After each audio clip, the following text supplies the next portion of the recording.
Well, hey guys, I'm Joel. That's Steve. We are Better Than Ever podcast. This is actually going to be episode 1 for us. Episode 0 is really just about our lives. So this one we're going to kind of fall into with actual topics about real stuff that does nothing really to do with us. not at all. Maybe Cash. Hi, Cash. How you doing? Probably be mostly about Cash. But yeah, doing well. Chelsea just drew today, which sucks. But could have been worse. Better than United getting thrashed. It could have been so much worse. I got here, they were already losing, and then they got scored on again, and it was just a horrible experience. That game ended 3-0, which is, never fun. No. As they scoring a nice little worldie on us, hurt my heart. It was a cracker of a goal. It definitely was gorgeous. Honestly, when you get scored on like that, you kind of can't be mad. No, you got to put your hands up. You have to kind of you got it. The thing I will be upset with is I knew Chelsea should have scored the chances they had. Yeah. I think especially after the whole Ivan Toney thing, us not picking him up, Osimhen is being the greedy little bitch that he is. It just sucked knowing that I knew if we had a better striker up there, especially there was a couple one-on-one chances that Jackson had that he just refused to take. But without the window closing or anything like that, this is kind of just where you're stuck at for the season. Yeah. Like United as well. Can't sign anybody else. This is what we have. It's gonna have to get better on its own. Being a soccer fan is hard. It's tough. It's so fucking hard. Don't get me wrong.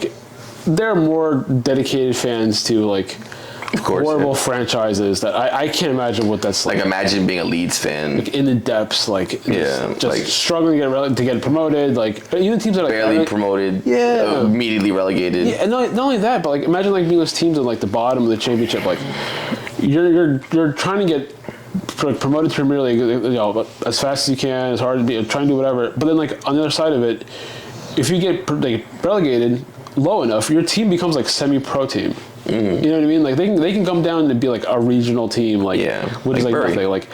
Being a sports fan is, don't talk shit about Bury though. That was the best part of that trip. And being a sports fan in general is just hard. It takes a lot of commitment and it takes a lot of dedication, and your team's in the shit, dude. You gotta just kind of power through it. You can talk shit about a team. We still get offended when anyone else talks shit about your team. I will defend United forever. But I'll talk shit about Chelsea left, right, and center. It's just nature of the beast. But they're my team. Exactly. You can say that though. Yeah. You know what I'm saying? You stick with that team. No matter what, you stick it out. You have to. Yeah. But do you feel personally that? So obviously we had our good times, right? So it's definitely rough right now because both of our teams aren't doing the greatest. But I almost think that's harder than being a fan of a lesser team, a team that's not as good, because you just anticipate to lose, or if you get a good result, you're just extremely happy about your good result. You beat City, that's you beat City, highlight of the season, or you competed. Yeah. For us, it's more difficult because especially with United is one of the greatest clubs to ever exist. And then you have Chelsea. We had our little stint there where we were on top of the world. I mean, we were in our Champions League recently, but we weren't a great team even in that season. That's also something I saw brought up too. Is why aren't United? I know this applies to a lot of teams. Chelsea won 2 Champions Leagues, and they were at the time. I'll be honest with you, brother. They were not the best team in Europe. No. And they still pulled it off. You know what I mean? That makes it more entertaining. Right. So the first time Chelsea won it, they were finished 5th in the league. That was a big storyline. It's they finished 5th, but they got the Champions League, so they're back in the Champions League for next season. Mm-hmm. And then when did they finish? Where did they finish the league when they won 3 years ago? 4th or 4th. You know what I mean? They weren't even on there. So how does that? Why is it that's impressive? That's great. That's unheard of. And whenever a team wins the Champions League, they usually win the league as well. You know what I mean? A lot of teams just do the double. And I can't remember a time United were even remotely close to winning any kind of cup competition like that. You know what I mean? And to even pull it off is impressive. So the Chelsea team was good enough to win the Champions League. You know what I mean? Because they pulled off the league, they were still a good fucking team. Yeah, we're usually solid. I mean, it's much the consistency that just. But I just think also with us, it's just our coaching changes so frequently, even with under the Abramovich era. It's just we just never really solidify that position. Like we had Mourinho for a while and that kind of thing. Yeah. Then Mourinho kind of, did what Mourinho does, and when we got into it, Mourinho was in charge, wasn't he? Like when you got into it. Yeah. How did that start anyway? Like, how did you become like a Chelsea fan? I mean, it's like anything else, right? Like, I wasn't into the sport. The team that kind of the team that was kind of on top, I kind of just went with them. Because 2006, they just won the league. Yeah, it makes sense. Like, and then I fell in love with them, and then I've just stuck it out. It's for life, though. It's for life. I'll tattoo them on my body. Like I love them. That is for life, though. Even now, like I can't argue. Mind you, the games here are so early for us. I like it though. I like the Saturday. I like the nice Saturday, Sunday mornings. Like I do like that a lot because I make it a point. Like especially say United are playing at like 9:00 in the morning on a Saturday, bro. Yeah. Come downstairs and make my coffee, sit there, I'll play my fucking Wordle. And next thing I'm just sipping coffee, watching the game. They usually lose, I get pissed, whatever, walk away. I was like me this morning. This morning I went to Mulligan's. I went to a bar and sat down. We couldn't drink till 10 o'clock, but I had a bacon, egg, and cheese on the bar and watched Chelsea play. Gotta love that. I saw them score early. Thought we were gonna pull it up, but eventually you just saw the tide change for us. It's funny how that works out too, though. Like I remember when the season started and I'm watching the game. I'm telling you, I'm just like, this is the next 9 months. I'm gonna let these 11 strangers decide my mood for the next week. Like that's all it takes. Like it's you can't do anything about it. But like we're so deep into it that it will affect it. Oh, it bothers the hell out of me. Oh my god, daily mood, weekly mood. Like I'm just god damn it. Like last week Chelsea wins. Yeah. With 6 goals, 6-2. Yeah. I was on a high. That's right. Yeah. And then it comes crashing back down. And then all of a sudden, everyone decided to not play defense today. For one play. It's tough though, man, because we're so invested, but we obviously can't do anything about it. No, there's nothing you can do to change it. That's like team sports in general. It's just you can just support whoever you want to, but like you kind of know what you're getting into. You know what I mean? Like when at first, usually when they're good. Starts. Like look at all these kids now. With Steph Curry, they are going through it right now. Yeah. Where they start to love the Warriors because they were so good. Didn't they win like a couple years ago? Yeah, but still, they were so dominant. Yeah. And then now they just sold Clay. Yeah. Draymond's not as good as he used to be. Didn't Draymond leave? Or are you still there? He's still there. Yeah. Steph, there's rumors Steph might leave. Pete. I suppose he might try to play with LeBron, Lakers, which would be crazy. That would be cool. But even then, you know what I mean? These fans are gonna stick with the Warriors, or they're just gonna fall wherever Curry. I think the younger ones will change. Yeah. There'll be some people in there that'll be like me, they just fell in love with basketball at the right time. Yeah. Became a Warriors fan. Yeah. Look at some of these.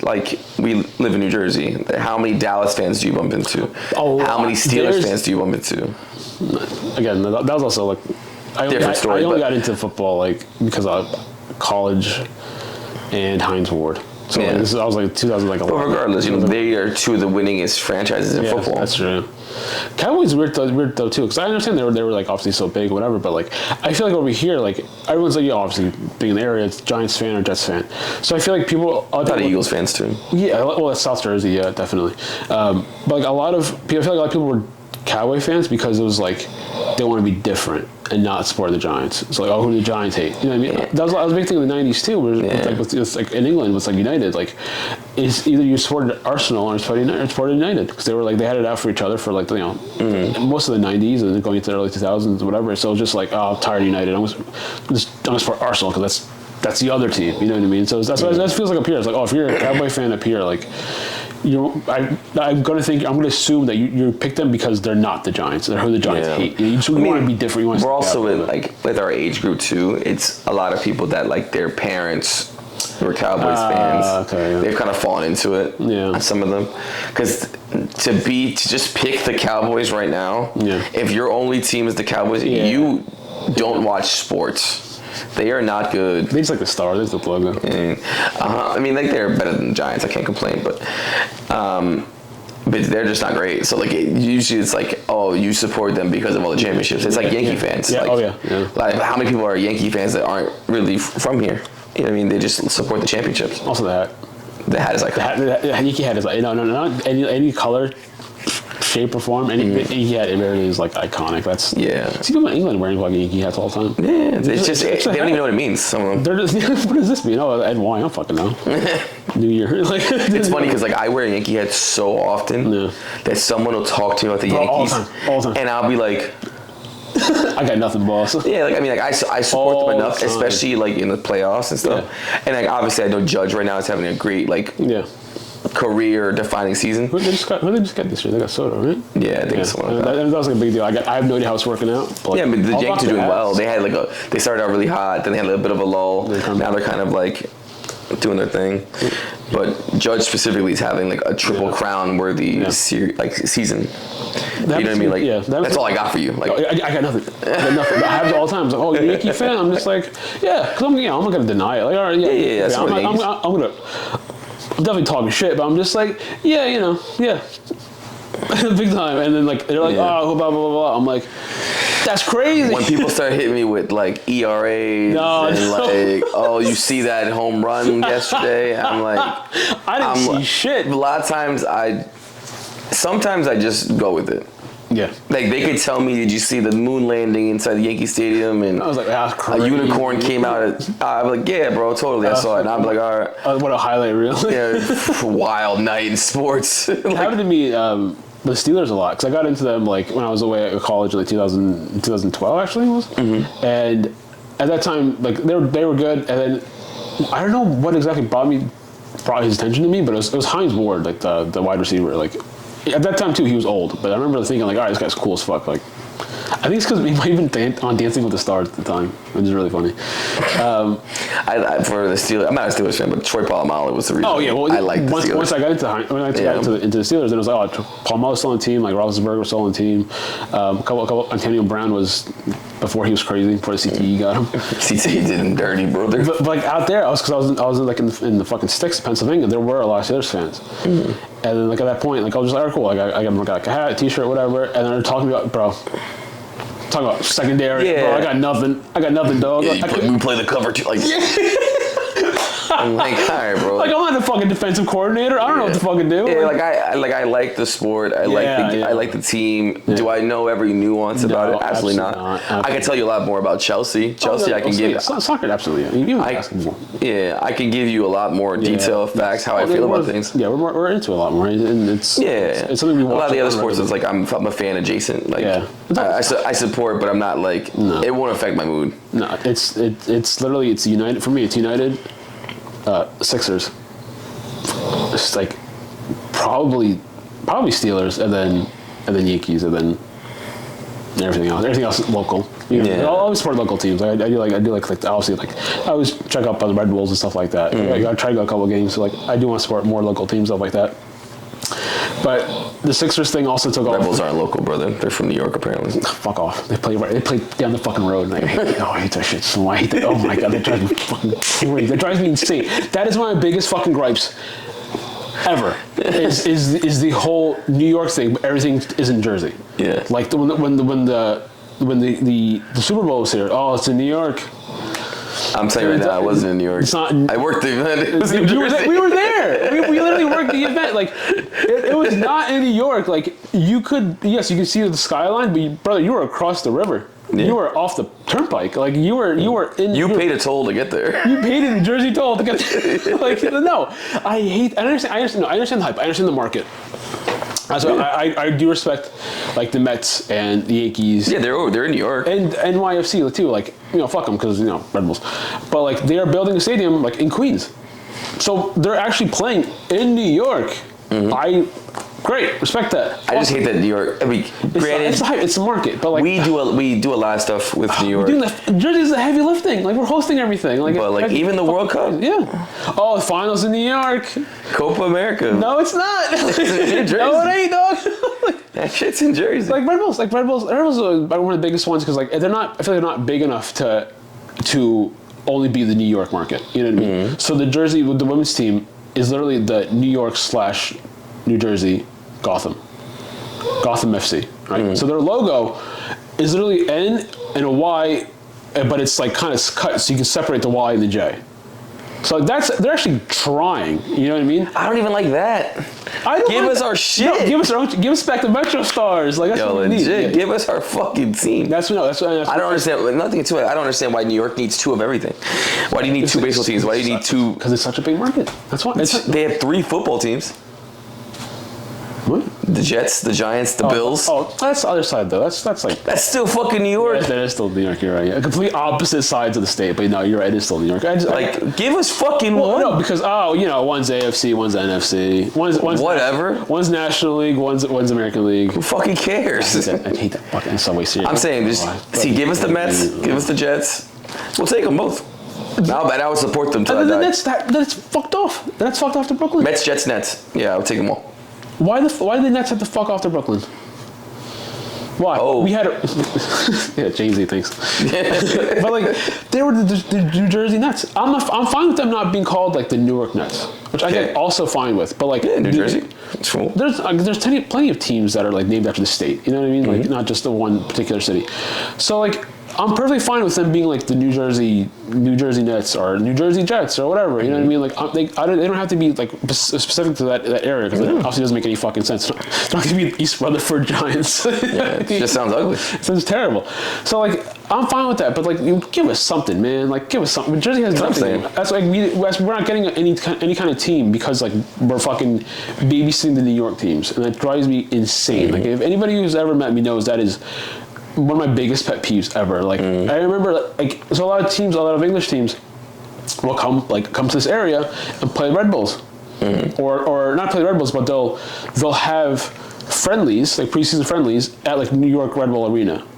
Okay, New York Red Bull Arena, and Harrison. As part of Newark, down the block from the path, like, down the block from a Wendy's, dog, like, and then their preseason graphics will all be like, oh, going to the Big Apple, United versus City in the Big Apple. It's literally being played in fucking Newark, New Jersey. Oh, it drives me insane. I'm tell you right now, there ain't no Big Apple in Newark. No, not at all. I can't stand that. I can't stand it. That's even nuts. It drives me insane. And like, I understand this market. I know, obviously, like, it's the hype. It's New York. It's big. It's whatever. Like, it just feels weird. I as being from New Jersey, I have this weird like sense of identity where like we're not New York, but we're also not Jersey. Because like South Jersey is a whole different animal.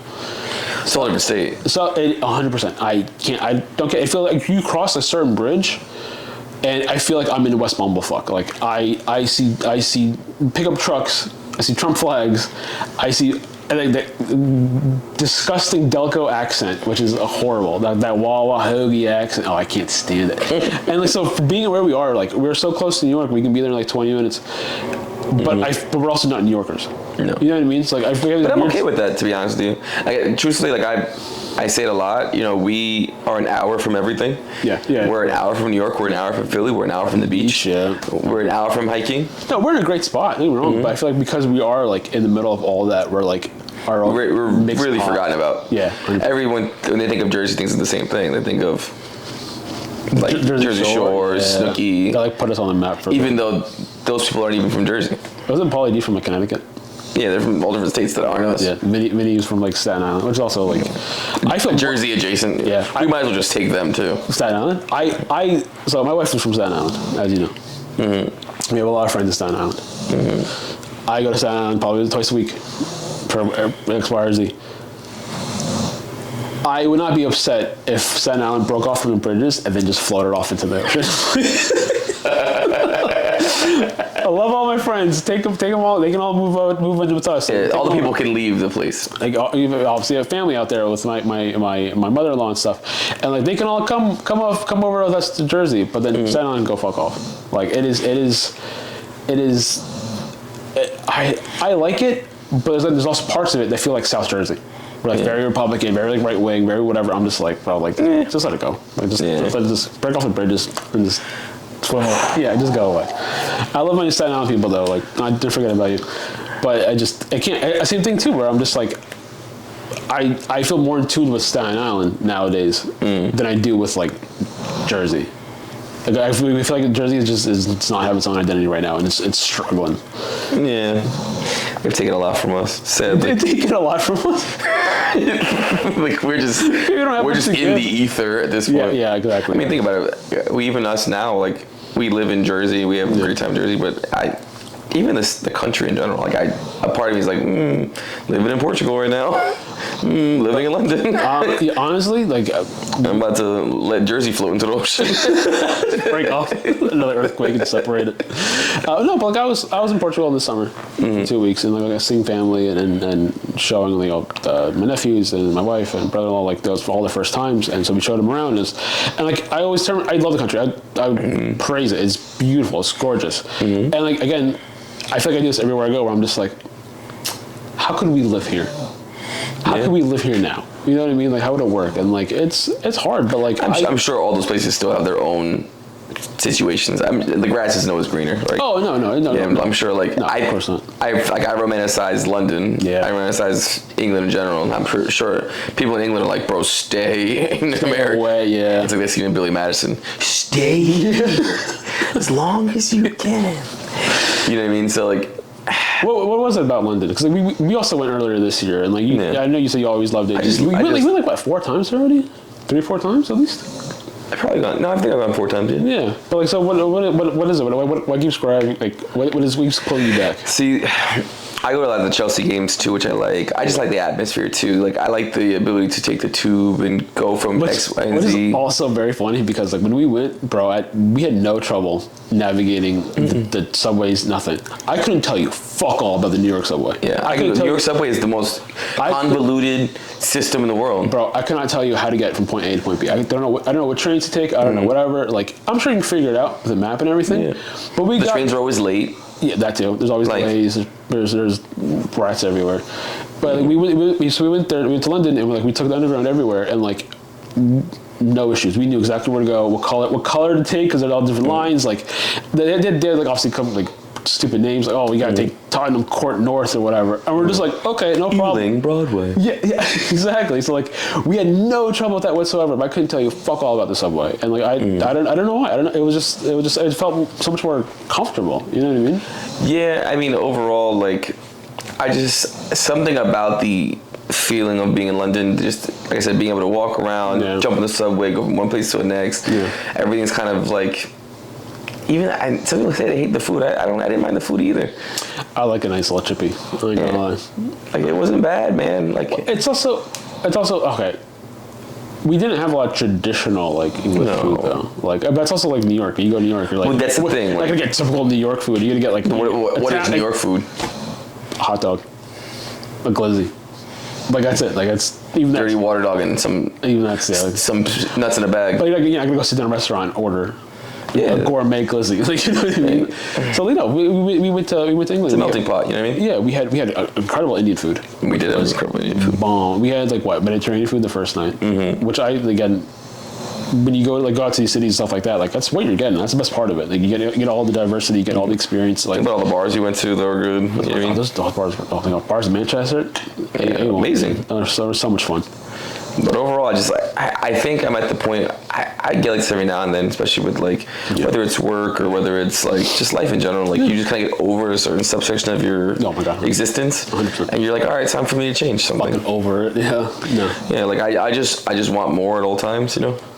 And like, I think like at this point now, like, I'm very happy with my life. I'm very content. Yes. But I would love a good shake up. Like, I like change, dude. I do. Yeah. I honestly do. I like keeping it fresh. Like, I get that absolutely, because I would drop everything on a dime. Oh yeah. You know what I mean? Just because, like, all right, fuck it. You know, tell my wife, pack it up, baby, we're going. Taking the dog and the wife and we out. Yeah. But like, is your desire to leave stronger than your desire or your responsibility to stay? You know what I mean? Not yet. Not yet. My thing is, I'm such a, like, I love my family so much. That's the hard. That's one. Like, that's what I'm. That'd be the thing that would be the hardest, right? Like, 100%. You know, my nephews and my brother, his wife, my parents. Like, my parents, even though they're going to Florida probably, but you know, my wife's family. Like, it just makes it difficult to just be like, all right, cool, I'm not going to see you. Like, that's literally what you're telling them. I'm not going to see you. I'll come back for the holidays, maybe. Like, maybe, and that's like once every other holiday. Yeah. And then something happens to that person, you feel horrible. You know what I mean? I think that's the biggest thing too. Is like, I can't leave my parents behind. No, you can't do it. Like, obviously, they're fine. Like, they can take care of themselves. They're not obviously not. No, but that's the thing. Like, you just know you're gonna see them a lot less. I would feel talk to them so a lot less. guilty. Like, I would feel so guilty, and like I think it says a lot about us though, because we obviously do care. Yeah. You know what I mean? Like, we care about our family, we care about our friends. Like, I wouldn't want to fuck off and leave them, but like at some point, it's just like, bro, I gotta change something. Yeah, I think I'm gonna get to the point eventually where like something's gonna have to give, and I'm gonna take the jump somewhere. Yeah. I mean, I don't know if it's necessarily gonna be Jersey, like Florida, Texas, wherever, or UK or Portugal. Where's the furthest you would go? The furthest. Furthest from home. Like Asia? See, I would never do this, but I would go to Japan. Yeah.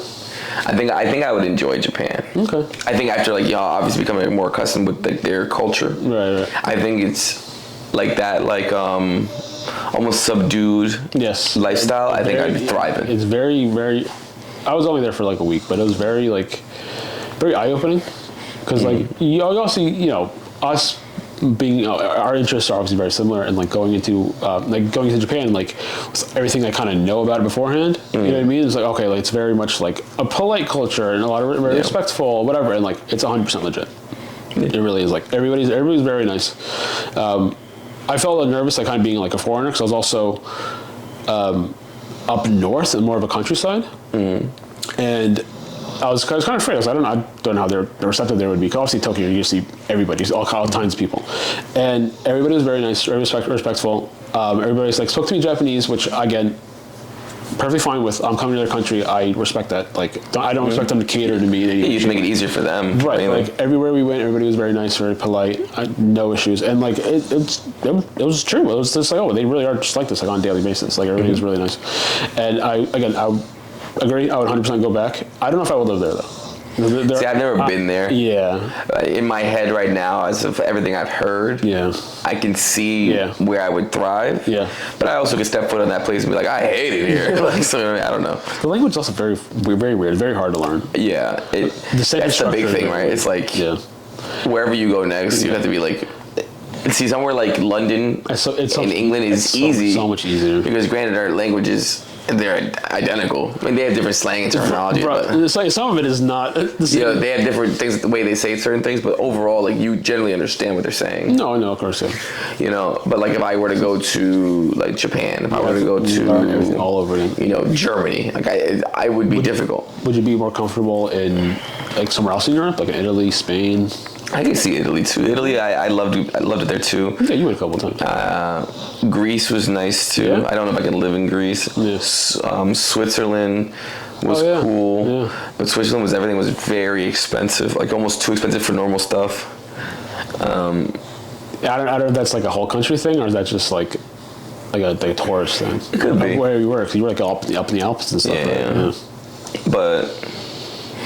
No. I mean, I definitely could see myself living somewhere else in the world. I just don't really know where. I don't know where I would drop that pin, because it's a commitment. You have to just dive in. Well, a lot of people do too. Is absolutely. I saw one guy do it, one TikToker, where he was I guess him and his wife both had remote jobs, and they were U.S. based.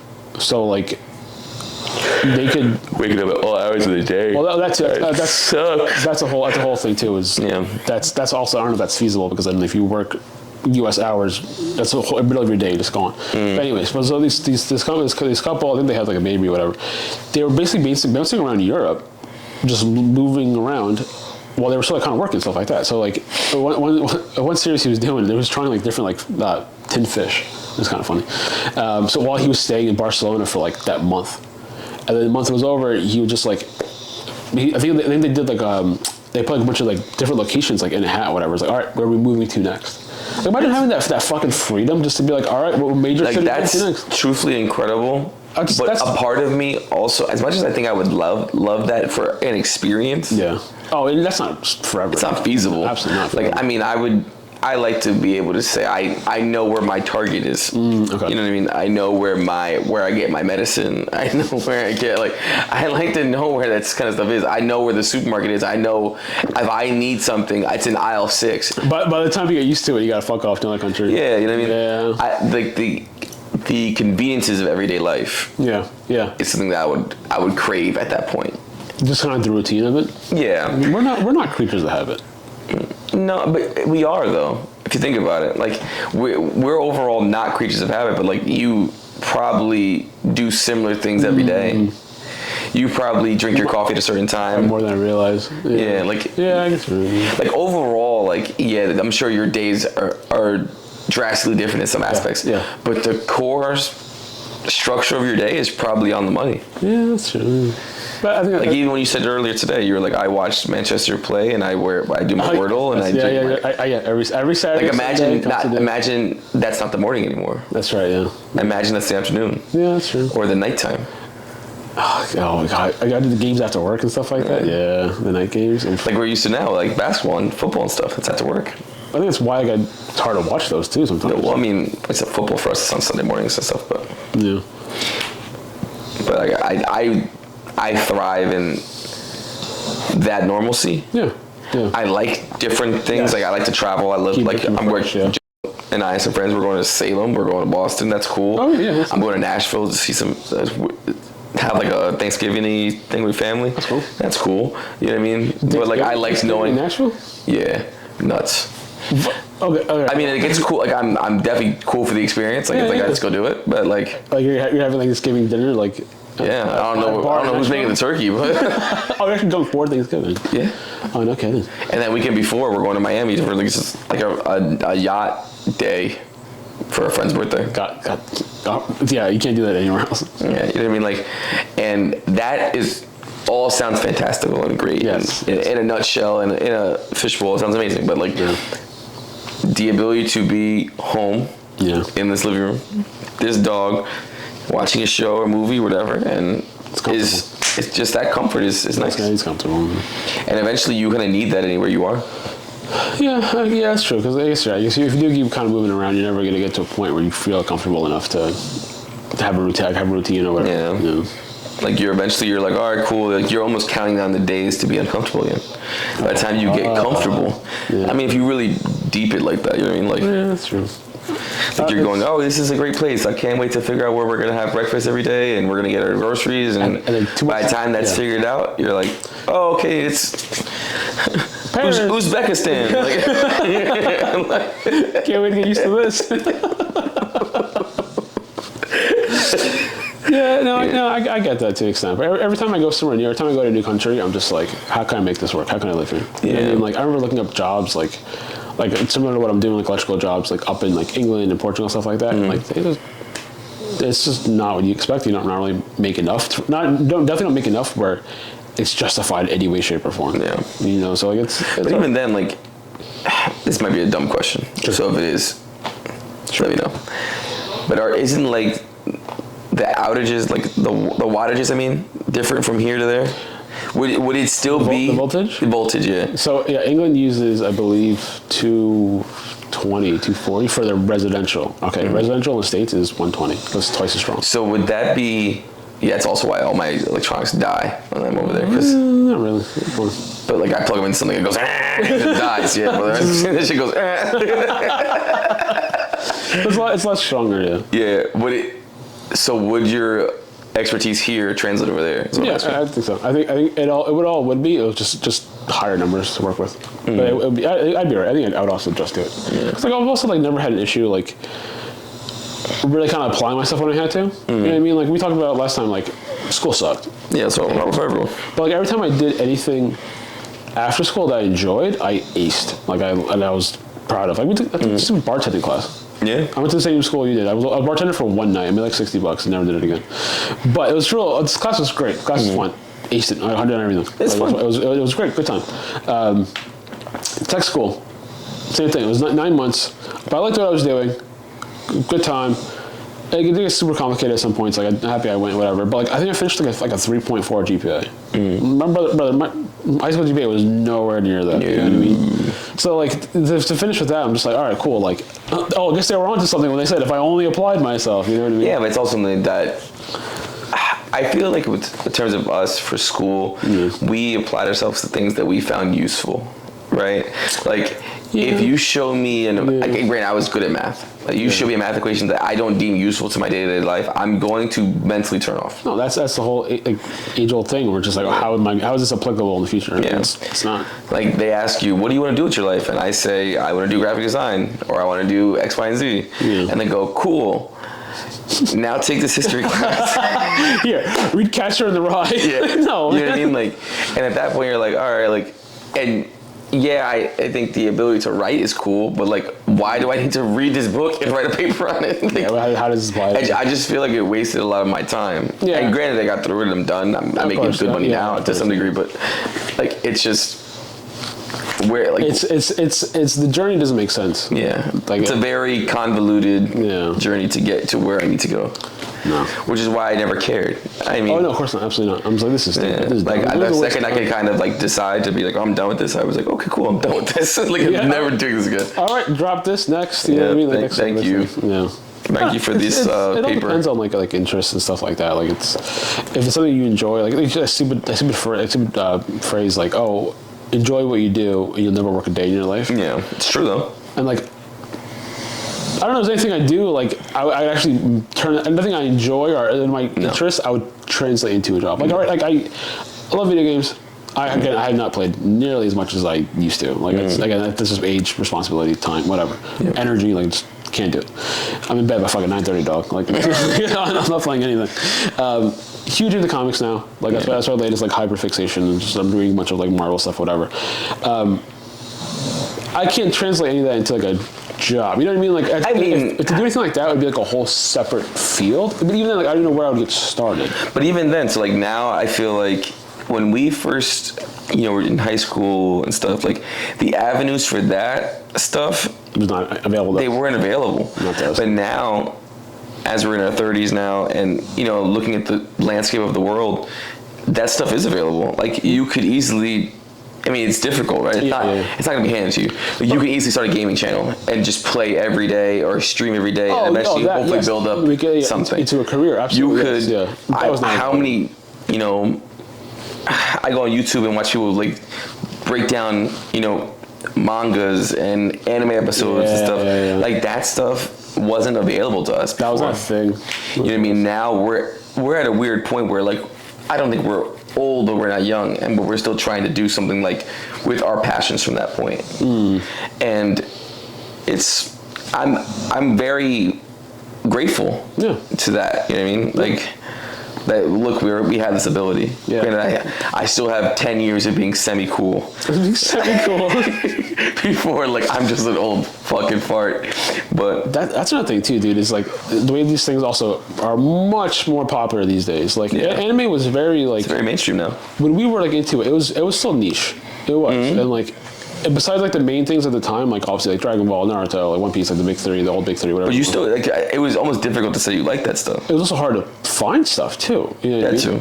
So, like, you couldn't really find a lot of merch or anything like that. You couldn't find toys. You couldn't find statues. You couldn't find shirts. You couldn't find it, like, on VHS. Like, I had a couple of VHSs of it, and they had, like, 3 episodes on them each. It was a Hollywood Video, renting fucking seasons. And that's insane. Well, nowadays it's everywhere.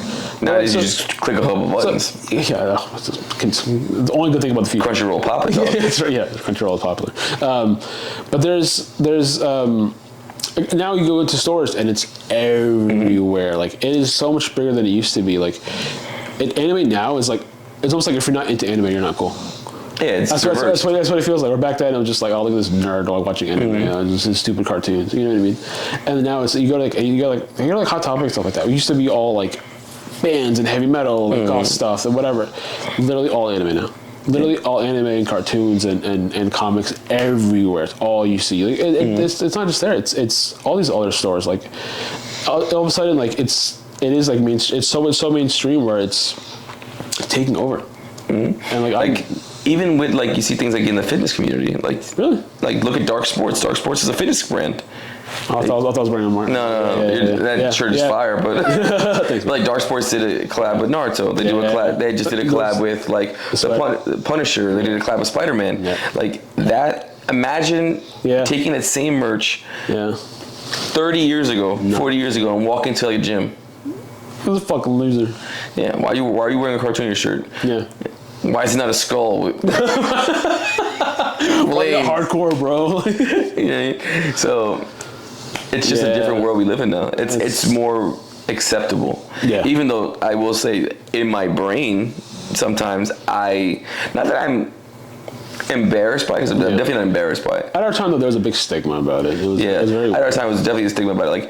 Like for instance, like my wife, not a fan of that stuff. I won't watch it in front of her. Yeah. Oh yeah. No, I won't bother to any of that. Yeah, I mean, like, I mean, I'll put it on sometimes, and she'll be like, "Oh, what are you watching?" And I'm like, "Don't worry about it." Long story. Like, yeah, I gotta go through eight seasons of my instant nerd like comes out. I was watching nothing. I'm watching porn. Yeah. You call me. Turn it off. No, it's hard to explain sometimes too. It's just like, it's like. This is the show I'm watching. I remember like my dad too. Like, my dad was like that too. Like my dad, like, coming here when he was like 19, like working his ass off, definitely a working man. Like he see me, he come home from work, and I'm sitting there watching like fucking cartoons, stuff like that. He's like, oh, like, what is that? I'm just like, it's cartoons. I just don't feel like explaining it. You know what I mean? Well, because you can explain it, right? But the amount of effort you have to give to explain a lot of backstory, a lot of context. The person that's asking you really doesn't care. No, my dad just wants to be nice. You know it. Like you're like, well, exactly. I'm not gonna bore you with the details, but like this is this character is Goku, and Goku is Like, imagine trying to explain like half this stuff. Like, it's not even just that too. It's also like a lot of like, comic books too and stuff like that. Like, cause I'm gravitating more towards like comics and stuff, and I've always read comics. I've read more Batman than I think any other hero, like by a lot actually. But I mean, I'm kind of bouncing around a little bit. Like, I'm more into like Spider-Man and stuff like that. And like comics were a huge stigma around comics, like in the 90s and stuff like that. Like it was like comic book stores were like a nerd city and stuff like that. Like that's how it was looked at. It was just like, oh, like you're reading comic books. Like what a nerd! Oh, what a nerd! I just imagine like some pimply face fucking nerd with glasses like me, like just sitting there in the store, and they're just like, oh, look at this loser. You know what I mean? And like now, comic book movies are the biggest things ever. Like they're the biggest money makers. Like they're crazy mainstream, and like. Do you think that broke the stigma? Yes. I think I could say that. Actually, there's levels to it. There's levels to it, because if somebody goes, oh, I'm watching like I'm rewatching the MCU. I'm rewatching the Captain America movies. Cool. If you see somebody reading Captain America comic book, you're gonna think, well, that's a nerd. That's a loser. But the guy watching the movies, like, oh, hell yeah, love those movies, great, awesome. Which. There are levels to it. I think that whole comic space is still like on its own separate island compared to movie stuff. You know what I mean? I do see that manga and comics. You know what's fucking weird? Seeing manga is being sold at Target.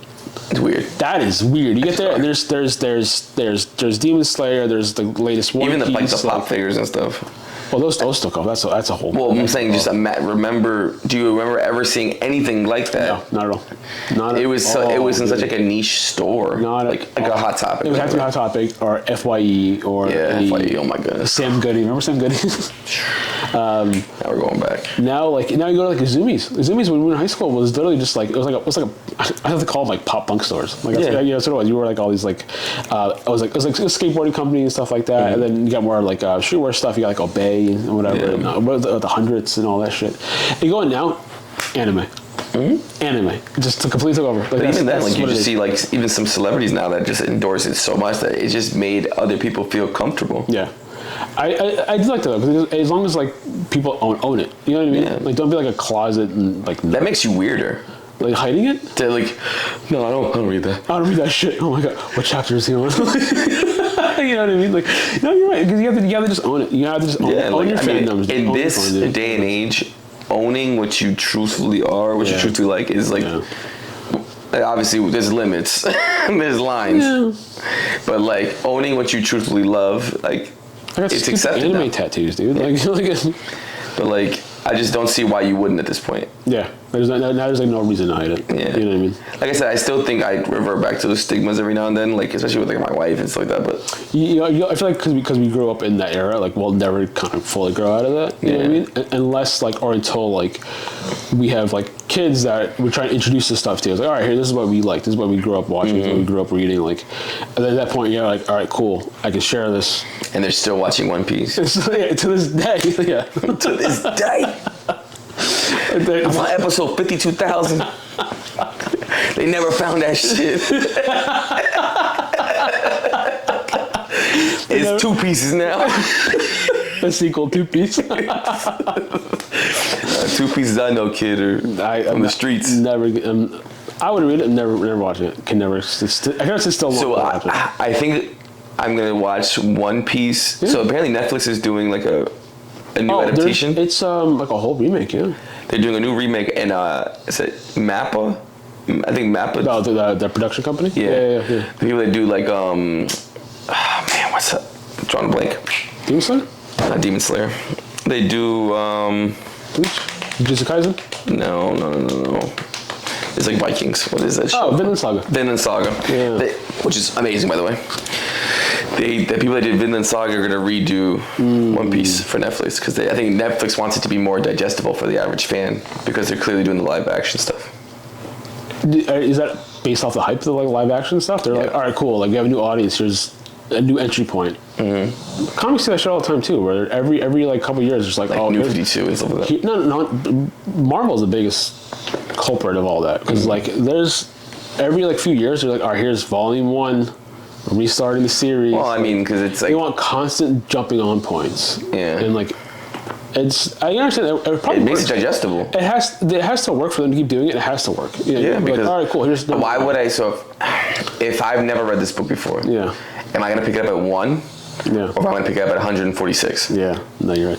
That's why the trade paperbacks and the graphic novels are so popular because it's like here's that collected storyline. That's the best. That's how I got into them. To be honest, I started getting like Batman books off the shelves at like Barnes and Noble. I'm just like I'm like, all right, cool. Here's this one particular story. Here's Batman Hush or whatever. It's one arc. Exactly, and it collects all of them. That is the best way you can consume it. And then it's like, all right, cool. Here's your condensed story. Then I don't do the single issue shit either.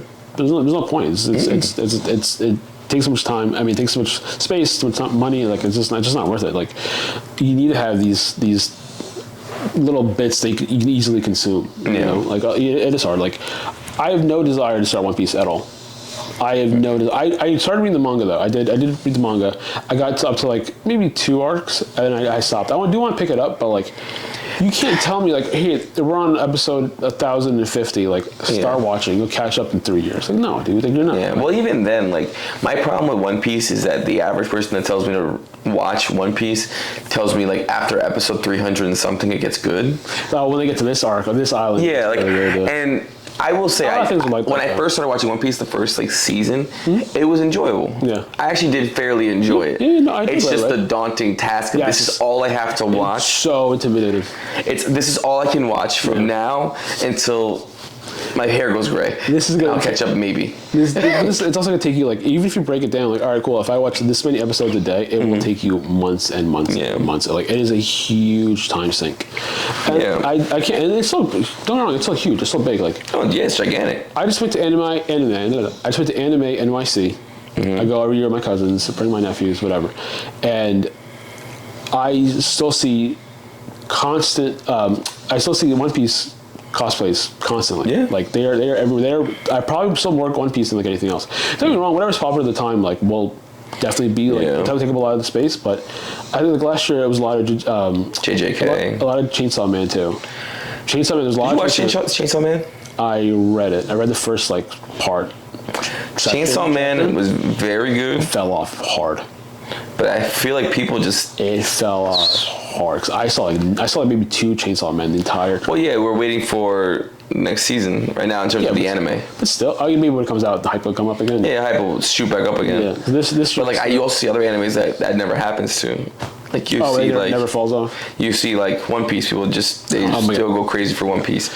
You see Dragon Ball. Yeah. People still go crazy for Dragon Ball. Naruto. There's a lot of people. Super in your face. Oh, yeah. That like, this is what you must watch this. Like, last year I dressed up as an Naruto character. I went as Asuma. Like it was. I mean, I also would go for something simple and easy. yeah, of course. But like a lot of these like elaborate costumes, like people do pull out. There's somebody dressed as Piccolo, and they had like this Borderline racist. Maybe it was probably Piccolo's. yeah, whatever. Piccolo's also like Toriyama's favorite character, so like I respect him. But he had like the full on like shoulder pads and the cape and everything. He had his face painted or whatever, and like it looked pretty good. But I'm like, I can't do that shit anymore, dog. See, not even that I can't do that shit anymore. I've never had the urge, right? Like I like the content. Yeah. Like I'll watch it. Like I just watched Kaiju number 8. That was really, really good. Yeah, you're telling me. I just watched Solo Leveling. Amazing. Yeah. You know what I mean? Like, great stuff. But I don't like it enough to dress up as. I'm not dressing up as another human being. Okay. Like to show you my fandom. You not dress up for Halloween? No. I've dressed up for Halloween in a long time, brother. Not my cup of tea. I mean, don't get me wrong. Like I did it a lot on the way up when we first started going out. 21 years old. Even obviously children's too, being a child too. But at 21, you're going to all these clubs at Halloween. Like you just feel like that's the way you need to have fun. I'm at the point now where, brother, like fun for me was wallpapering this fucking wall. Like it does look really nice. Thank you. I do like it. But you know what I mean? Like, you know, us going to find art that we like. Okay, but like, but like, you know, like, if you get invited to like a Halloween party, that was a costume party. You're just not gonna do anything. We can throw something quick together, like something matching with what's your wife or whatever. Yeah. I think the last time I dressed up for Halloween, like I think it was the same thing like with you with this anime thing. Like, you know what I mean? It's just like I went for the simplest it's easy route possible. Yeah. Like I think I went as a cholo. So I was bald, had like a bandana. I had the pencil thin mustache. That's still a good costume though. That's still pretty good. It worked because everyone believed me. Wow, holy shit, he's really from South Carolina. Wow, he didn't come dressed up as anything. Oh, Joel's here. I was like, Holmes. Yeah. You know what I mean? Everyone was like, oh, okay, where's your costume? I was like, good to see you, man. Yeah. But I just can't. It's like the same thing though. It's like an excuse to like dress up, and it's just no. It's just to have fun. Like it's just like I said. For some people, I'm happy that's your thing. Yeah. Like go be a furry. I don't care, but do your thing. But like no. But for me, like I just can't be. I can't be that level of it, right? Okay. But do you feel like you have to like going back to this whole like stigma thing? Do you feel like you have to like kind of hamper it a little bit? To some degree. Yeah. Like when people find out I like anime, they're confused. Really? Generally, like especially now, with like if I talk to someone and they overhear me talking about it, break their neck. They like, who him? Yeah. And I'm like, oh yeah, and I'll start spitting facts, and they're like, you watch this, you watch that, and I'm like, yeah. They're like, some kid I was talking to the other day, we were talking about, we were just rattling off animes back and forth. I had like a good like 15, 20 minute conversation. And his first thing he said to me after that conversation was done was, it's crazy. I thought you were like everybody else. I thought you were like super into sports. Like I thought you were the only talking about MMA or something like that. We were talking about earlier how we don't really follow like the sports and I was like, no. I was like, I love Chelsea. I support Chelsea. That's more my bag. Yeah. But like when it comes to like regular like, do you feel more in tune with like anime than you do with sports right now? Yes. Yeah. Yeah, by far. Oh, you're like comfortable like saying like. I could say that wholeheartedly. Yeah. Excluding Chelsea. Oh yeah, soccer's a whole different thing. That's like if you're talking about just straight up American sports. Yeah. Oh like yeah. Football, basketball, baseball, yeah. Hockey. I don't know if I definitely. I don't know if I could. I don't know if I can say that because I definitely. Well, compared to. How about comic books? Anime. Oh yeah. Yeah, definitely. Yeah, 100%. Yeah, you know what? You're right. I'm trying to think about it. I was like, okay, so getting back to the whole anime convention, like I went there and like this was the first year where I'm just like, I'm lost in the sauce. I have no idea what any. You've kind of like not really delved into it in a while. No. And you always tell me about, you put on an episode of like that one Go Loser Ranger or whatever. Yeah, which I kind of like stopped watching that, but like it was okay. But still, a new show came out, and your first instinct is like, all right, cool, let's check this out. Yeah. You know what I mean? A new show comes out, I'm just like, what the fuck is this? Like, what is this? I would rather another one. Like, I would rather catch the show in the beginning. Okay, fair. To say I like it. Fair. Okay. Like it's the same thing with One Piece, like right. So like And even when I started watching My Hero. Oh, yeah. You know what? We should have started watching One Piece instead of being 7 years old. You're right. You know what I mean? Like, even with like My Hero Academia was fairly long when I first started it. I knew it took me time to go through it. Okay. Like, and it was just not something I wanted to do. Yeah. Like, I'll never forget, I mean, this isn't really anime, it's more like American cartoons, but Avatar The Last Airbender. Like, that was a lot of people still. That was 3 seasons, and like, I watched it all like in a weekend. Yeah. I think I watched it in 1 full week. Yeah, like, I won't exaggerate. I think I watched it 1 full week. Yeah. My cousin, I said at the time, he's still my cousin. Still love the guy. It was like M. Night Shyamalan movie was coming out. Yes, yeah. Oh, yes, you told me this. You like binged it right before because you wanted to be like... He was like, bro, we're going to watch it. And I said, I'd never seen it before. Yeah, I still never seen it, which people give me a lot of shit for. It's really shitty of you. But, yeah, I know. Like, don't get me wrong, like, I feel more pressure to watch Avatar than any other anime. So, no, it's not anime. Like, yeah, it's any other cartoon. Because like, there's also like cousins who like aren't like into anime, but they'll swear by Avatar. So Avatar is one of those things, and I'm gonna get you to watch it eventually. No, I want to. Avatar is something I watch with my kids. Like, it's a show that with my kids. Oh, it was on Nickelodeon. Yeah, no, but I'm saying, well, my kids are like, what's Bluey? No. What's Bluey? No, here's On. Here's Ong. See, I don't even fucking know. Aang. What depends on the character that says it. Aang, Ong. Yeah. I would say Aang from the cartoon. Sure. But yeah, my kids are gonna watch it because it taught so many life lessons. There's only one episode in the whole show I don't like. What was it? What was wrong with that one episode? Without spoilers. Without spoilers. So there's one episode. Oh, I thought it was like anything like particularly like super sad or something. That you're just no. Oh. There's some sad episodes that like really hurt me, like physically. I was on my knees crying.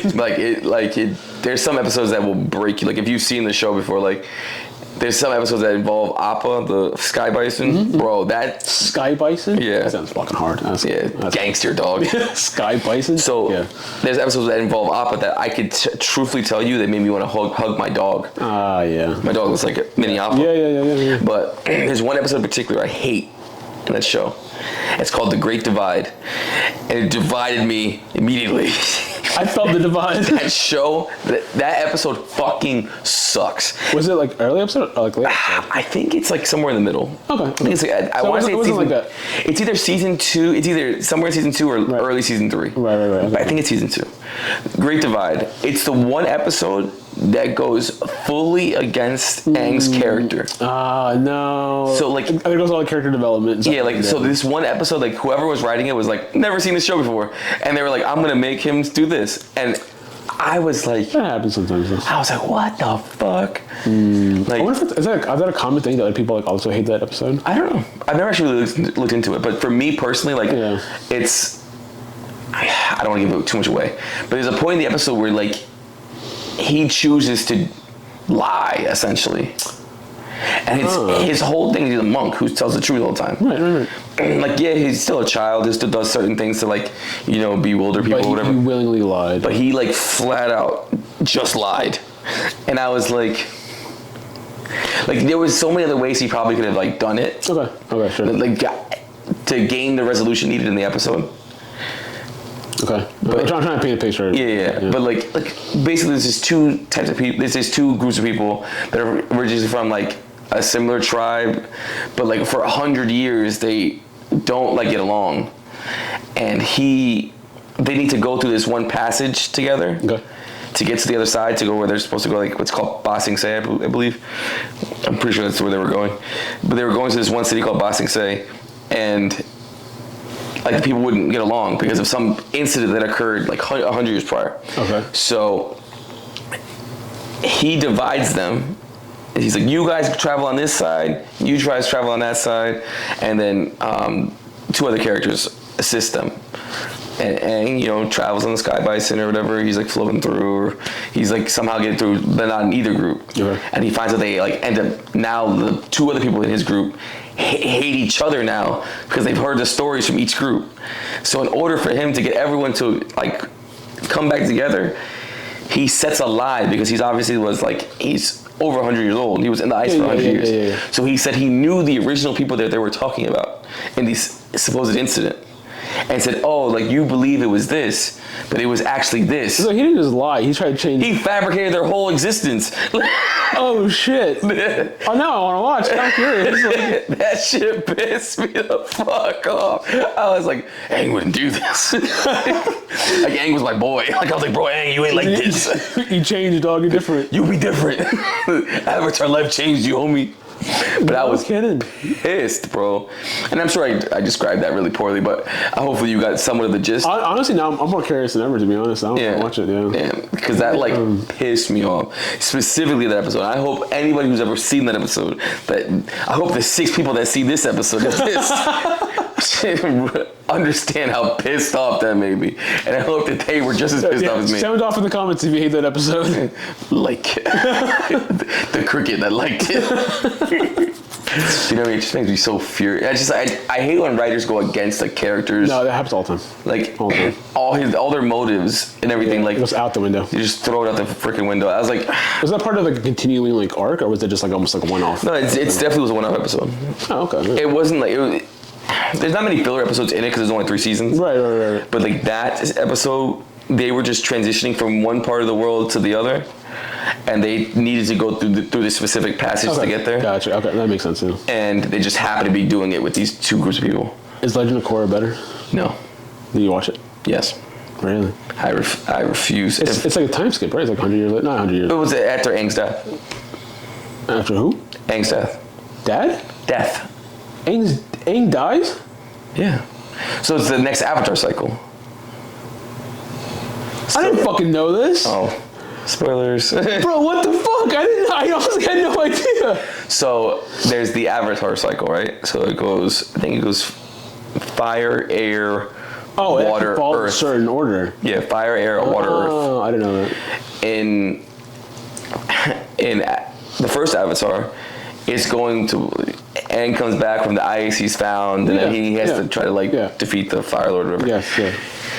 Then a bunch of stuff happens that we don't know, but they have written like books and stuff in between, like little things. They're trying to make movies now that kind of give you like more of a this is what happens. Okay. But then for Legend of Korra, he dies. What the fuck? I didn't know. Is it just like it's my time is up? Blah blah. I'm dying. Essentially, yeah. So it wasn't like he was fucking. If you go through like a lot of the lore and the stories, essentially like because Aang used up so much of his Avatar state to stay alive for those 100 years in the ice, because the average Avatar lives to be like 100 and something years old. Okay. Yes. Okay. They don't live to like it's not like a normal life. They usually live a little longer. Okay. Roku got murdered, different thing. But anyway, yeah, you'll watch it eventually. But Aang, he burned up so much of his Avatar state being in the ice. Because the Avatar state kept him alive for 100 years. Gotcha. Okay. He wasn't just like frozen. He was like Avatar. So he technically died at like age like 40 something or 50 something, but he was technically aged like 152 or 160 something because he was in the ice for so long. Weird. And then eventually, like, he got to a point where it was like he knew he was dying, so he made peace with everybody. And then eventually, he went off into the distance and died. I'm definitely okay. You brought it back though, because I'm not gonna lie. After you said he gets fucking killed or he dies. No, he doesn't get killed. He just dies. He dies. Okay. He dies at like an old age. Just he dies peacefully. Like he goes off into the world to try to figure out why he's dying, and he realizes like this is why, and then he kind of dies. And then Korra comes out. That's kind of cool. Yeah, Korra comes out, and she's very she's different than Aang. Like, but she's also an Avatar. Yeah. Okay. She ends up finding out she's Avatar fairly young. Okay, gotcha. She masters a lot of the elements quickly. She's kind of a prodigy. Sure. She can't master air because her temperament's very like fiery. Okay. So usually like one of them had like, Aang had problem mastering earth. So it was the opposite of what he is. Okay. So he was an airbender. Gotcha. So for her, like you would believe the opposite for her would be hard. It would be firebending. Right. But because her temperament was very well. Let me backtrack a little bit. In Korra, like a lot of the. This is so exciting. A lot of the nations like kind of like commingle now. Yes. Because Aang wanted everyone to be like have their to be together. So her personality isn't very waterbendery. Her personality is kind of like all over the place. Okay. So she ends up being. I like that though. It kind of flips it on. It kind of flips like the cycle on it. Changes it completely. Yeah, not the cycle, but it kind of flips the whole story. Like, all right, she's doing it a little differently, whatever. Like she kind of has to. Like, I like that. Okay. So she goes from being like this, great waterbender prodigy, learns fire easily. Earthbending, same thing. She goes to learn air, and she sucks. And mind you, now the only airbender in the world is Aang's kid, Tenzin, and his like children. Okay. Because Aang had 3 kids. One of them's an airbender, one's a waterbender. Aang be fucking. Yeah, be fucking crazy. Okay. One's an earthbender, one's a waterbender, and the other one doesn't have any bending at all. Okay. But she ends up trying to learn from his son Tenzin how to be an airbender, and she's horrible because she can't like get like the free flowing nature of airbending. Everything's very forceful and done with anger. Yeah, it's very interesting. I've never heard you talk about anything with this much emotion. Yeah, and mind you, I hate Korra. You're very familiar with it, which is nice. No, I am. My problem with Korra, and it's less about the show itself. It's more about Aang's story was a contained story. We, from the beginning, we knew what it was, and we knew where we were going. Right, okay. And when we got to the end, we were satisfied. Sure, okay, yes. Where Korra's story arcs are smaller villains, I guess. Okay. Like a monster. instead of a big bad, it's like a monster of the week. not even a monster of the week, like it's a monster of the season. Oh, I don't mind that. Like, So instead of it being, 3 seasons of, we're trying to get to the end of this. Yeah, right. Where he still had little bads in between, like the Fire Lord's kids, like Zuko and Azula. They are definitely antagonists of the whole show for him. Korra's problems, a lot of them are self-inflicted. She's actually not a great avatar. Okay. Which is nice to see because she's not perfect. Yeah. Which I do appreciate in the show. And her seasons all end with a random bad. So you're not as connected to this the finality of the show. Okay. Like the finality of the show is very almost like a spiritual ending. Okay. Which is different. Yeah. I mean, for some people, I'm sure they love it. Oh, no. I'm sure people like they will crucify the first Avatar and then like go into Korra and be like, I love Korra so much. I feel like that's everything though. Like there's always, even if the majority of people hate something, there's always a super dedicated group. I think back to the first Suicide Squad movie. Yeah, which was god awful. The first time we actually considered leaving it. Considered just walking out because it was terrible. But I remember my brother-in-law. So stupid. I think he like ordered like some kind of like wall art or something from the movie, and he was like, "Oh, I love that. That's my favorite movie." And I'm just like, and he was serious. Yeah. Really? And I'm just like, not doing it. There's very few redeeming qualities to the movie to me. I haven't watched it in a while. I doubt there's any reason to go back, to be honest. But like the Joker was bad. Yeah. Margot Robbie was the best part. Margot Robbie was very good. Harley Quinn was like the best part. So good that they brought her over for another 2 movies or whatever. Yeah. But like, Will Smith's in it. Don't like that. You don't like Will Smith? Bro, he slapped Chris Rock, bro. That weird. That was before he slapped Chris Rock. Yeah, but still, bro, still weird. He still slapped somebody. Nah, I don't like him. Yeah. Not at all. But that's good. But the whole thing is that no matter how bad you think something is, like there's a fan of it. There's a fan. Think about things with cult followings. That just like they didn't do well. Like, they didn't do well. Some people hated it. Yeah. You have some people that swear by it, like fervently, like swear, like they will fight you over it. Yeah. I feel like we're kind of coming full circle with the whole sports thing, where it's just like, no matter how shit it is, you're gonna support it. You know what I mean?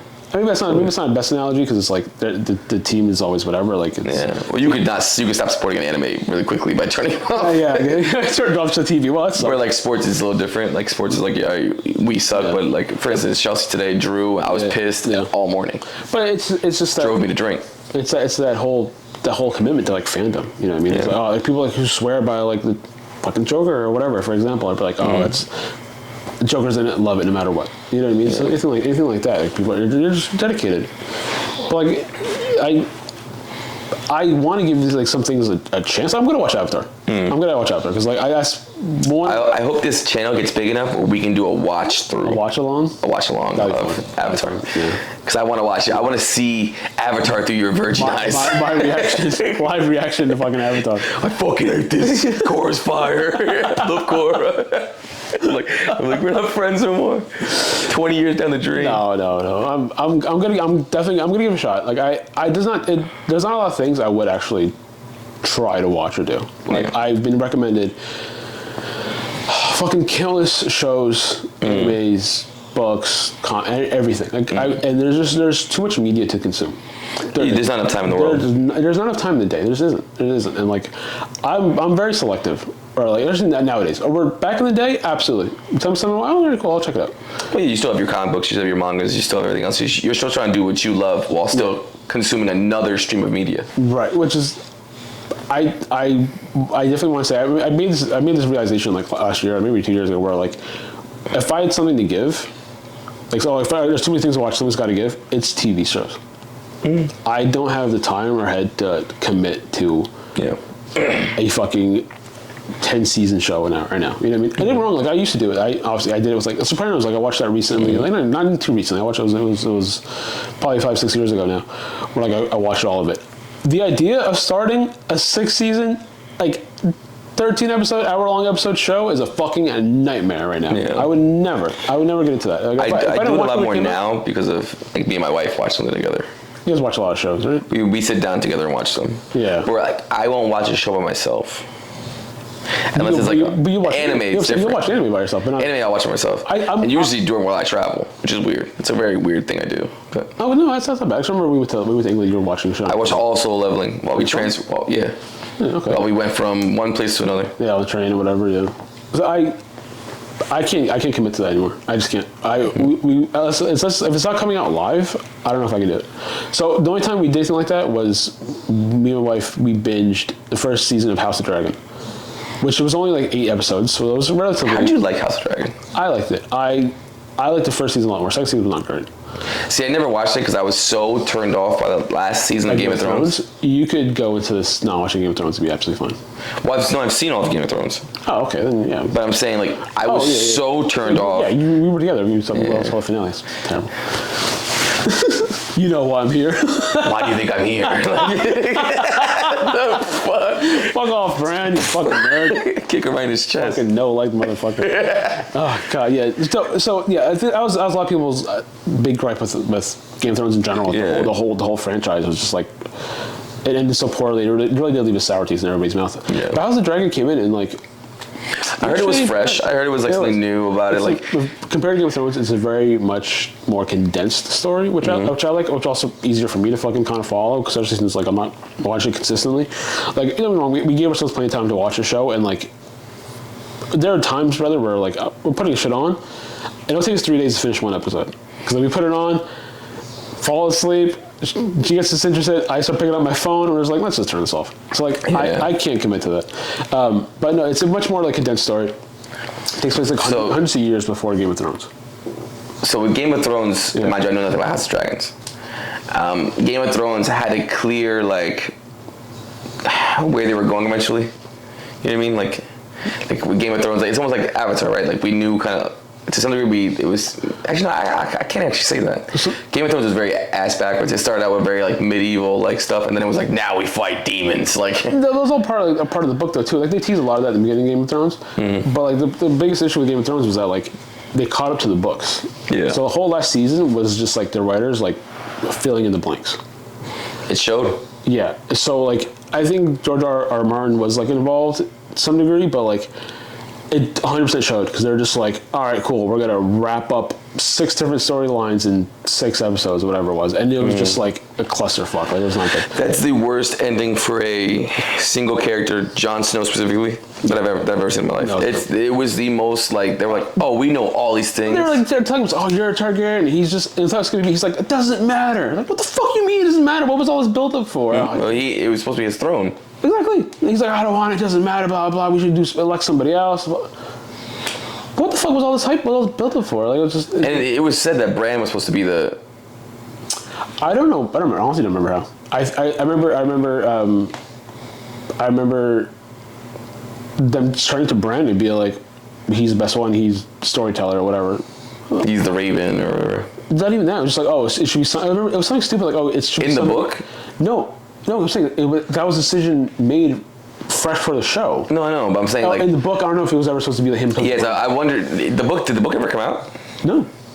That's a big thing too. It's like the last book, the book he's supposed to be working on, is working on for God knows how long, like something in winter. I don't remember exactly what it was called. Like, at least he knows now how not to write it. So you're right. So people are asking him, like, bro, where's the book? Where's the book? He didn't write that shit. Like, he didn't write a single fucking word of that book. Yeah, he didn't write fuck all. But he's freaking rich as hell. Oh yeah, he doesn't have to. But like people still like fucking clamoring. I'm like, bro, we need this fucking book. Like, and mind you, just to circle back on something we said previously, I'm sure there's a human being on this earth that's like, the last season of Game of Thrones, fire! I love this shit. The best shit ever. They probably put that on character development. They probably put that on par with like Breaking Bad and all that stuff too. Yeah, and there's something out there for everybody. Yeah. But House of Dragons is much more condensed, much more close story. It is still based on the book stuff, so there is still actual story to go through, and because it's it is a short story, it's a prequel. Like they're never going to have to start off into their own thing, which is thank God, because I can't go through that again. So the first season was really good. It was a lot of setup. I went a couple of time skips, like, oh, like this happens, and then this happens a year later. This happened 3 years later. There's like a 10-year time skip at one point. 10 years is crazy. Yeah, all in the first season.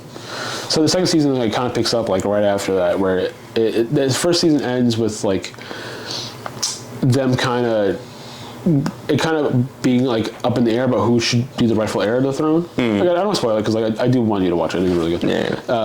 About like, who should be like the true heir, the king dies or whatever, and then so the whole second season is almost like a trailer for the third season.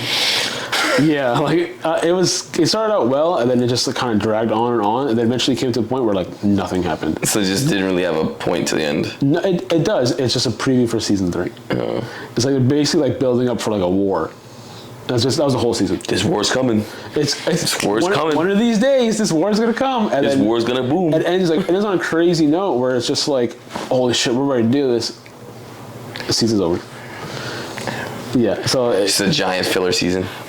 Every kind of show always has like a couple seasons, maybe 1 or 2 seasons that just does not. I just feel like I like a show like, not to circle back, I think Avatar is one of the most perfect shows ever. Sure. But it's 3 seasons. It tells the story it's supposed to tell. Makes it short. We're not wandering. It's not aimless. Yeah. I don't feel like there's any point of it where I'm like, I really did. Like, except for the Great Divide. Sure. Other than that, the whole show, I'm like, okay, I learned a lesson from this episode. They've moved forward in their progress in this episode. Yeah. I hate watching a show where I feel like the writers are like, we're gonna milk this cow. We're gonna get this sucker to 12 seasons, dog. This is gonna be the new, like, what's it? All My Children, General Hospital or whatever. Oh, so soap operas? Yeah. 40 seasons later. They milk this shit. It's funny you might bring that up because I was going to start one of the Spider-Man storylines called Clone Saga. So this is like the whole Ben Reilly thing. Like, again, probably my favorite costume. It's just like the red suit with the blue hoodie with the sleeves cut off. Fire. One of the best outfits ever. Was it Spider-Man 2099 or whatever? No. This is the clone of Peter Parker, the Ben Reilly, whatever. And so like, as I'm like kind of like doing some little research, I'm like, all right, cool. Like, let me read up on some Spider-Man, whatever. I literally bought the 2 big ass books, the omnibuses, like big ass ones, that told the whole story, and it's 2, and they're huge.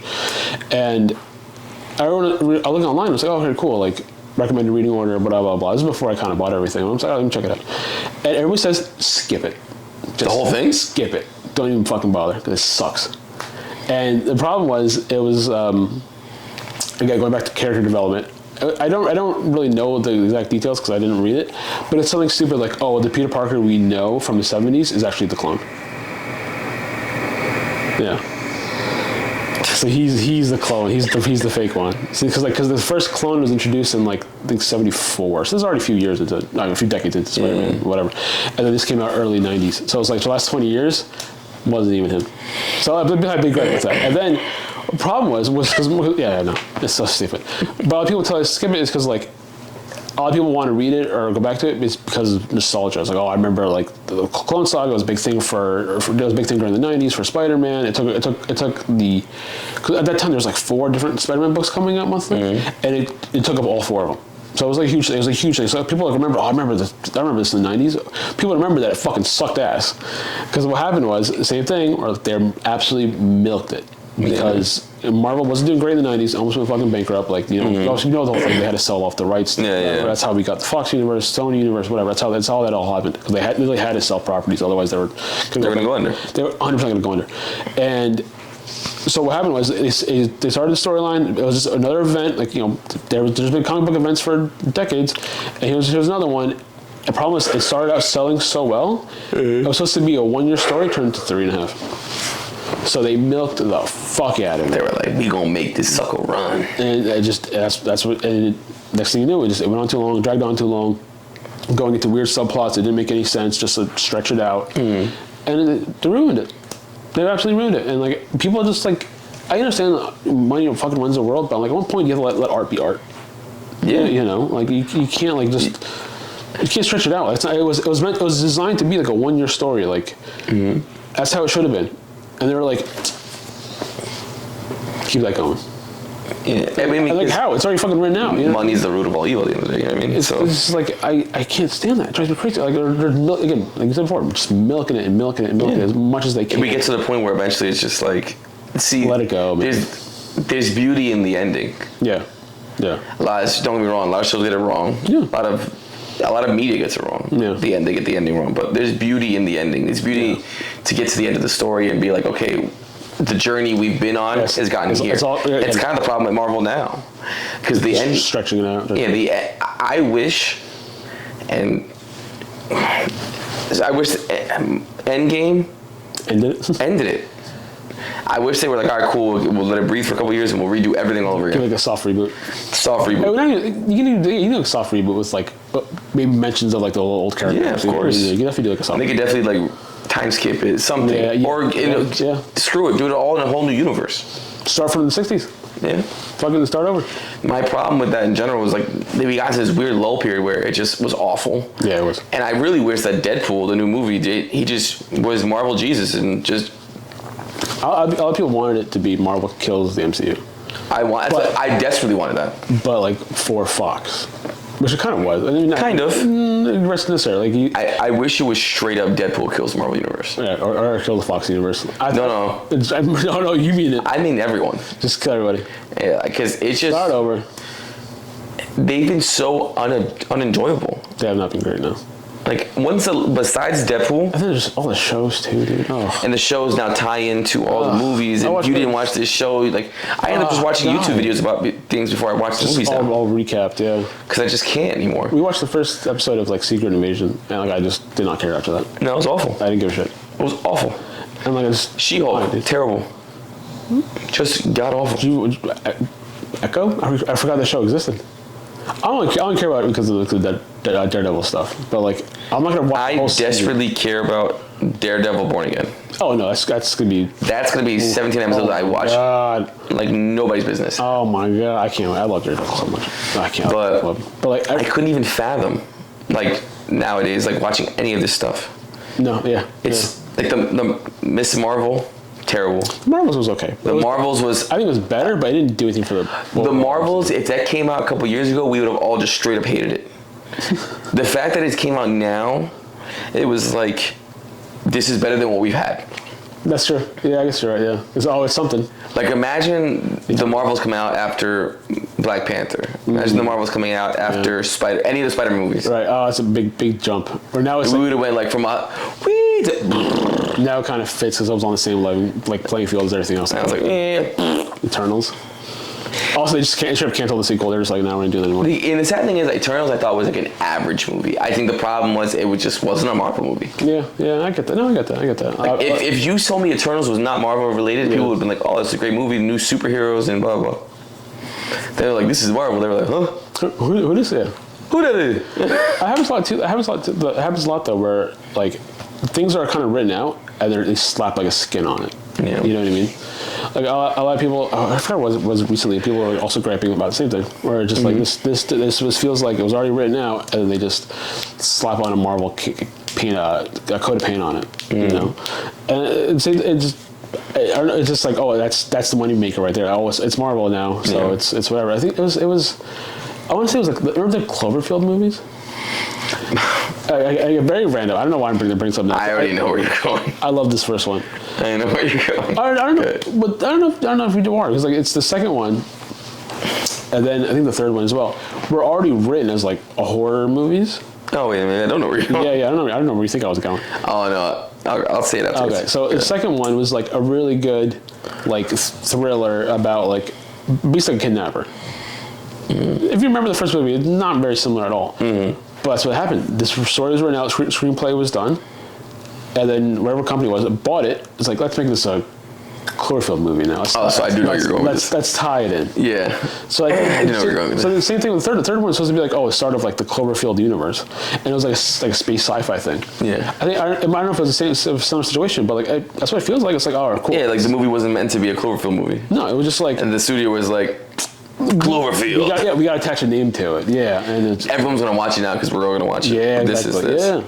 What were you thinking of? What did you think? That was exactly what I thought. They just they stamped the name on it. You got to attach it. Well, that's the problem with like even video games too. Like a lot of companies like are afraid to like kind of put out a new IP because they're like. I hate that, man.